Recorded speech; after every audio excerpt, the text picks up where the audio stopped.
қоныс аударушыларға нақты қандай көмек көрсетіледі, соны сіз рет-ретімен түсіндіріп айтып кетсеңіз. Біріншісі ол баспана алуға 7 миллион теңге, екіншісі, яғни ай сайынғы пәтерақыны төлеу, үй тапқанға дейін, сондай-ақ коммуналдық төлем, және де әр отбасы мүшесіне төленетін көмек қарастырылған.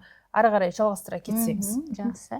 Негізі мемлекеттік қолдау үшін сол қаражат бойынша және жұмыспен қамту, негізгі мақсат жұмыспен қамту ғой. Енді қоныс аударушы егер де үкімет айқындалған өңірлерге көшсе, оларға біріншіден қоныс аудару бойынша субсидия төленеді.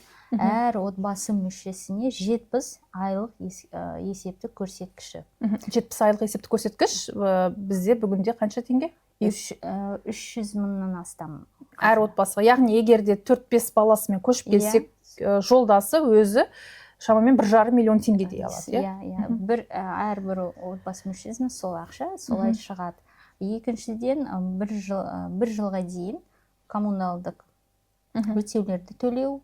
Ол негізі қазір бізде қала бойынша бөлінеді, ауыл елді мекендерде де бөлінеді. Қалада немесе 150 мыңға дейін, ауылды елдік мекен жерлерде 80 мыңға дейін.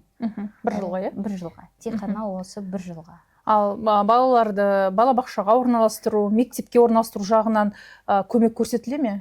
Министрлік тарапынан қазір бізде сол қоныс аударушы көшкенде, біз оны тек қана көшпей, 5 жыл бойы бейімделіп, ықпаландыру, адаптация дейміз ғой, сондай жұмыстар сүйемелдейміз.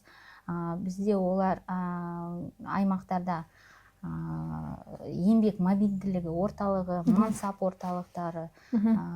Қазір бізде сол министрлікпен, қағидалармен 25 сондай адаптациялық, интеграциялық деген қызметтер белгіленді. Оның ішінде де балабақшада бар, денсаулық жағынан поликлиникаға тіркеуді, ЭЦП алуға да сон 25 ішінде әрбір қызмет кірген сол. Бұдан басқа да FSM Social деген мобильдік қосымша іске қосылды. Сол мобильдік қосымша арқылы әрбір қоныс аударушы қандай бір қызмет керектігін